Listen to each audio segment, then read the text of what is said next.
नमस्कार, mathematical economics for beginner series के एक और वीडियो में आपका स्वागत है। पिछली वीडियो में हम लोगों ने एक नए टॉपिक की शुरुआत की थी जिसका नाम था डिफरेंशियल इक्वेशंस। उसके कुछ बुनियादी कॉन्सेप्ट सीखे थे। आइए इस वीडियो में हम लोग उससे और आगे की तरफ कुछ बढ़ते हैं, नई चीज़ें सीखते हैं। पिछले वीडियो में हम लोगों ने एक बेसिक सा इक्वेशन देखा था। डिफरेंशियल इक्वेशन था dy/dt is equals to 4y, जिसका जनरल सोल्यूशन क्या था, और इस a की वैल्यू निकालने के लिए हमको कोई एक इनिशियल कंडीशन की ज़रूरत पड़ती थी। हमारे पिछले एग्जाम्पल में y0 इज इक्वल टू 12, ये एक इनिशियल कंडीशन था। अच्छा हाँ, एक बात ध्यान रखिएगा यहाँ पर कि यह जो a जो है हमारा कांस्टेंट जो है, यह कांस्टेंट जो है, इसको कभी भी एग्जामिनेशन में ए से बी या सी या कुछ और करने की कोशिश मत कीजिएगा, क्योंकि यह इकोनॉमिक्स की परंपरा से निकल कर आया है। बहुत सारे इकोनॉमिस्ट इसको ए के रूप में ही यूज़ करते हैं, उन्होंने ए के रूप में ही सीखा है। इसीलिए अगर आपने इससे कुछ छेड़छाड़ की तो फिर आप समझ सकते हैं आपके साथ क्या होने वाला है।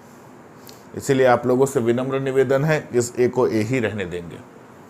क्लियर है? अब आइए इस अपने इक्वेशन पर फिर से विचार करते हैं हम लोग।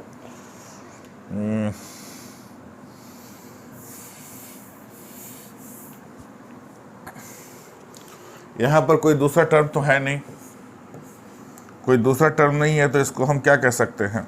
मान लिया कोई दूसरा टर्म है, हमने माना कोई दूसरा टर्म है, परंतु यहाँ कोई दूसरा टर्म दिख नहीं रहा है, तो उस दूसरे टर्म को हम ज़ीरो कह सकते हैं।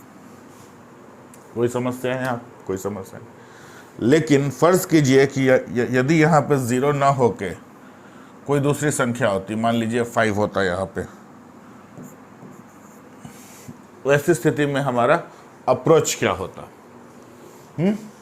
वैसी स्थिति में अप्रोच बिल्कुल ही सिंपल सा होता है।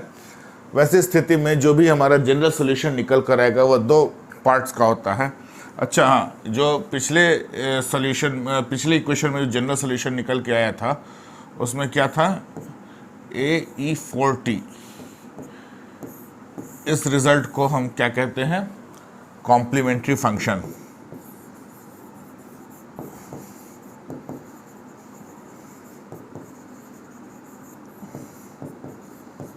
कॉम्प्लीमेंट्री फंक्शन या CF। उसके बाद जो हमारा इनिशियल कंडीशन रखने के बाद जो रिजल्ट आया था उसको हम कहते हैं पर्टिकुलर सॉल्यूशन या PS।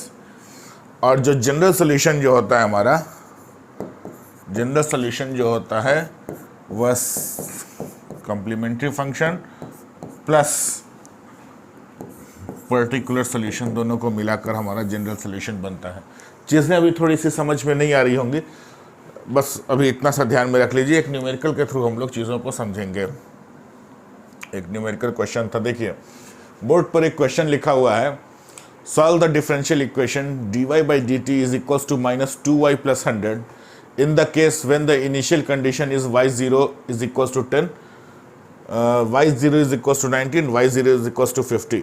Comment on the qualitative behaviour of the solution in each case. आइए देखते हैं इस क्वेश्चन को।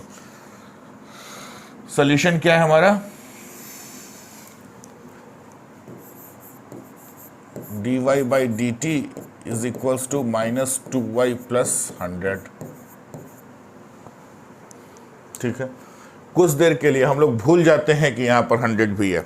अब इसको अप्रोच कैसे करेंगे? बहुत ही आसान तरीका है, चीज़ों को ध्यान से देखिएगा। अच्छा, एक चीज़ देखिए, कुछ चीज़ें पहले यहाँ डिस्कस हो जाए। dy/dt + 2y is equals to 100, इसको हम ऐसे रीअरेंज कर सकते हैं कि नहीं कर सकते? बिल्कुल कर सकते हैं। अच्छा, कुछ देर के लिए भूल जाइए कि यहाँ पर 100 भी है,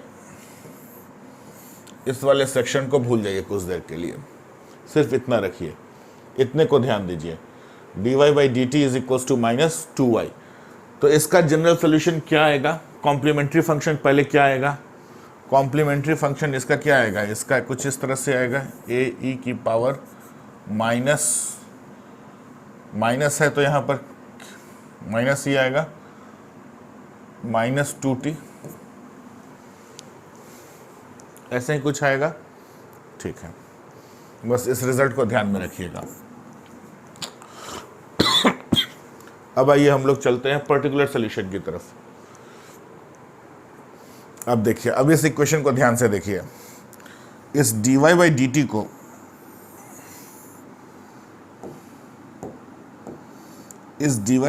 को y डैश लिखा जा सकता है, y dash plus 2y is equals to 100। कोई समस्या यहाँ तक? कोई समस्या नहीं, समझने के लिए है यहाँ पर, बहुत ध्यान से समझिएगा कॉन्सेप्ट यहाँ पर। अब इसका मतलब क्या हुआ, यदि हमारा इक्वेशन बन जाता है y dash plus 2y is equals to 100, ये हमारा अगर कोई इक्वेशन बन जाता है तो इसका क्या मतलब हुआ? इसका मतलब हुआ कि हम एक ऐसा फंक्शन चाहिए, हमें एक ऐसा फंक्शन चाहिए जिसको हम डिफ्रेंशिएट करें, और जिसमें 2 से मल्टीप्लाई करें तो हमको 100 आंसर मिलना चाहिए। 100 ही ना है? हाँ, हमको 100 आंसर मिलना चाहिए। तो ऐसा फंक्शन क्या हो सकता है, ज़रा सोचने के लिए है। जरा अगर ध्यान दिया जाए, वैसा फंक्शन क्या हो सकता है? वैसा फंक्शन किसी तरह का कांस्टेंट हो सकता है। यदि बात समझ में नहीं आ रही हो तो ऐसा करते हैं, ऐसे बहुत सिंपल सी बात है। हमको एक फंक्शन खोजना है, ध्यान से सुनिए, एक फंक्शन खोजना है जिसमें 2 से मल्टीप्लाई करें और उसके डेरिवेटिव को उसमें ऐड करें तो हमको 100 मिले आंसर। तो वैसा फंक्शन क्या हो सकता है? वैसा फंक्शन कोई कांस्टेंट फंक्शन ही हो सकता है। ठीक है, जब वैसा फंक्शन हमारा कांस्टेंट फंक्शन होगा तब क्या करते हैं? अब पूछे कांस्टेंट फंक्शन क्यों होगा?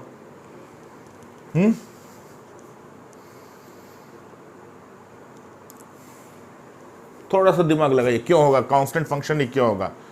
क्योंकि जब कांस्टेंट फंक्शन को हम डिफरेंशिएट करेंगे तो हमारा आंसर कितना आएगा? सिंपल, बात समझ में आ रही है? यदि किसी भी कांस्टेंट फंक्शन को हम डिफरेंशिएट करेंगे तो हमारा आंसर कितना आएगा? 0 आएगा। तो बचा कितना? 2y। मान लीजिए कि वह कांस्टेंट फंक्शन जो है d है, suppose that constant function is d, तो ये 2d हो जाएगा। 2d is equals to 100, this implies d is equals to कितना हो गया? 50। ठीक है, तो हमारा फंक्शन निकल कर क्या आ रहा है? हमारा जनरल सॉल्यूशन निकल कर क्या आ रहा है? a e की पावर -2t प्लस 50, इतना ही निकल कर आएगा। तो अभी कॉम्प्लीमेंट्री फंक्शन हम लोग पढ़ चुके हैं, general solution is equals to complementary function plus particular solution. Particular solution क्या निकल कर आ रहा था? 50 निकल कर आ रहा था। हाँ, और ये हमारा कॉम्प्लीमेंट्री फंक्शन निकल कर पहले आ चुका था। ये how to derive the particular solution का, तो उसका तरीका यही होता है। कुछ समझ में नहीं आए तो चुपचाप क्या कर देने का है कि ये वाला पार्ट तो 0 हो जाएगा हमारा, और इसकी जगह पर कोई कांस्टेंट रख देना है, इस वाली जगह पर कोई कांस्टेंट रख देना है और इसको 100 के इक्वल कर देना है। जो आंसर आएगा वही हमारा पर्टिकुलर सॉल्यूशन होगा। जिन बच्चों को ये कॉन्सेप्ट क्लियर नहीं हो रहा है उनके लिए सीधा सा सॉल्यूशन है। आइए आगे बढ़ते हैं। तो जनरल सॉल्यूशन क्या होगा? इतना होगा। अब क्या कह रहा है क्वेश्चन? क्या कह रहा है अब हमारा क्वेश्चन? कह रहा है इनिशियल कंडीशन 10, 90 एंड 50 पर कैसे फंक्शन बिहेव करेगा।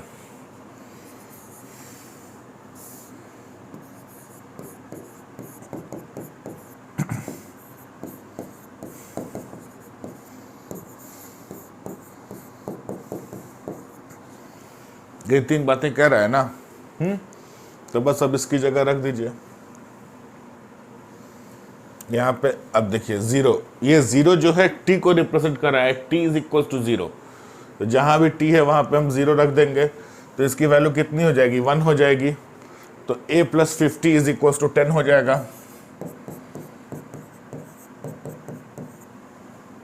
तो a इज इक्वल टू कितना होगा?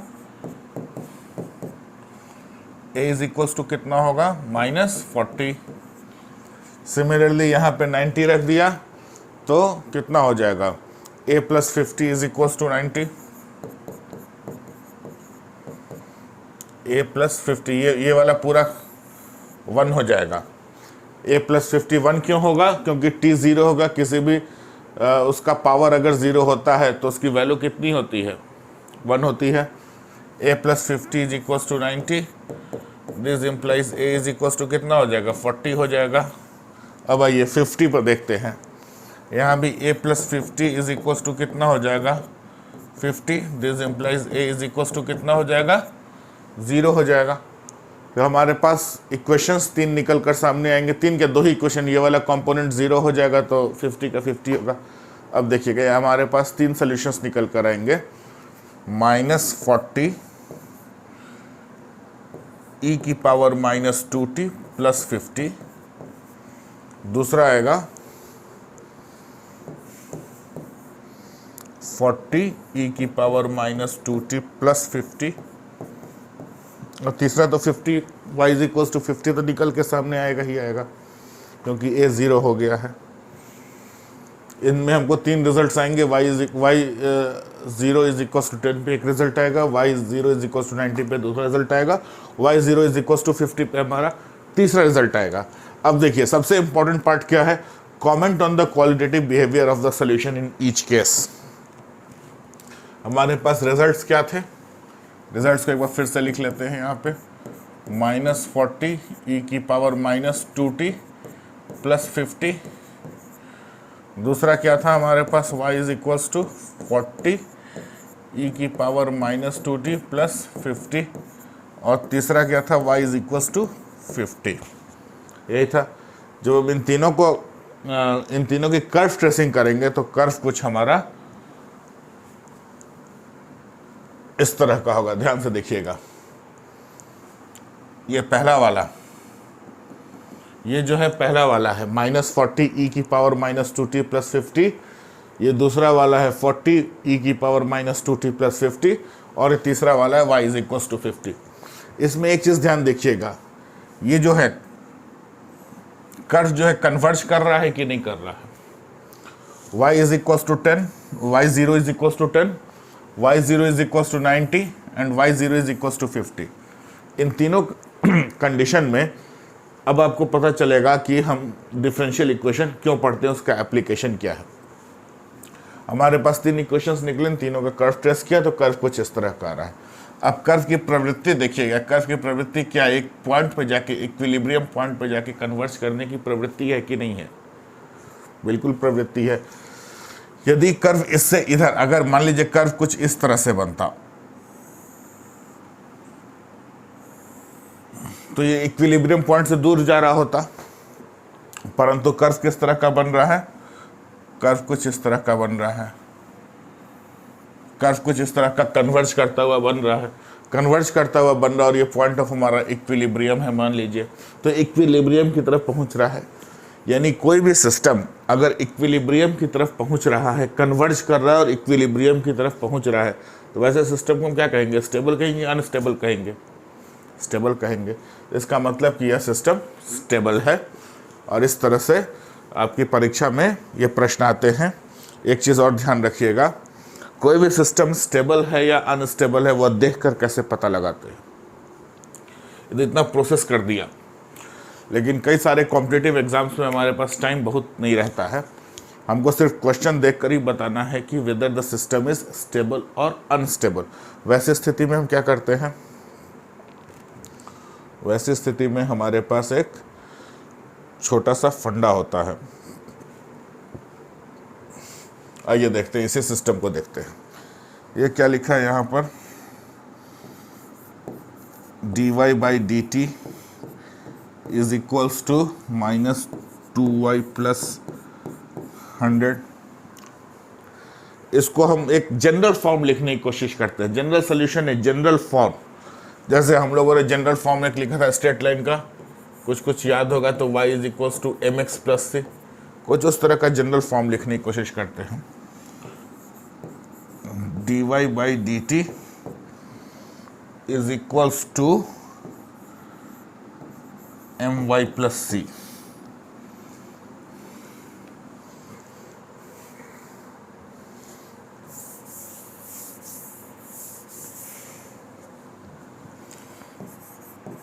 D Y by D T is equals to M Y plus C. ध्यान दीजिएगा, अब सारा का सारा खेल जो है, सारा का सारा खेल इसी m का है, ठीक है। यदि if m is less than 0, यदि m 0 से छोटा हुआ तो सिस्टम क्या होगा,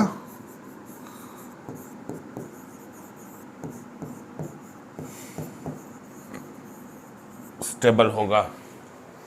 यदि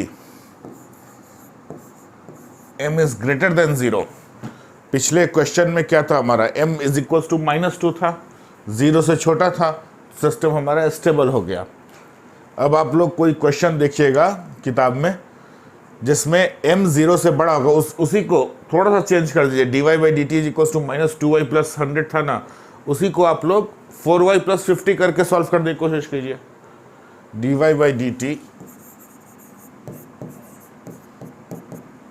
इसको 4y प्लस 50 करके सॉल्व करने की कोशिश कीजिए, देखिए क्या आंसर आता है आपका, ठीक है। When m is greater than 0 तो हमारा सिस्टम जो होगा क्या होगा, अनस्टेबल होगा। और इसको लिखते हैं हम, एक चीज और लिखते हैं, stable and convergent.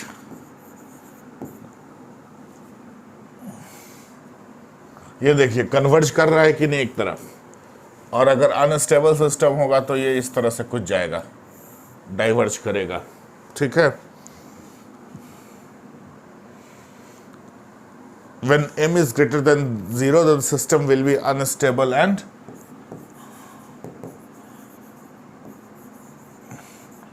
divergent, convergent, ठीक है। अभी ये चीज़ें और स्पष्ट होंगी अगले वीडियो में। इस वीडियो को हम लोग यहीं पर विश्राम देते हैं। अगले वीडियो में हम लोग कुछ इसके एप्लीकेशंस करेंगे, न्यूमेरिकल एप्लीकेशन। ये तो सिंपल न्यूमेरिकल था, अब इकोनॉमिकल न्यूमेरिकल एप्लीकेशन करेंगे तो चीज़ें और भी ज़्यादा स्पष्ट होंगी। तो ये वीडियो आपको कैसा लगा हमें कमेंट करके ज़रूर बताइएगा। डिस्क्रिप्शन बॉक्स में हमारी ईमेल आईडी भी दी गई है, आप हमें ईमेल पर भी संपर्क कर सकते हैं। और यदि वीडियो आपको अच्छा लगा तो अपने दोस्तों के साथ शेयर कीजिए ताकि वो भी इस तरह के वीडियो का फ़ायदा ले सके। मिलते हैं अगले वीडियो में कुछ नए क्वेश्चंस के साथ, नए कॉन्सेप्ट्स के साथ। तब तक के लिए जय हिंद।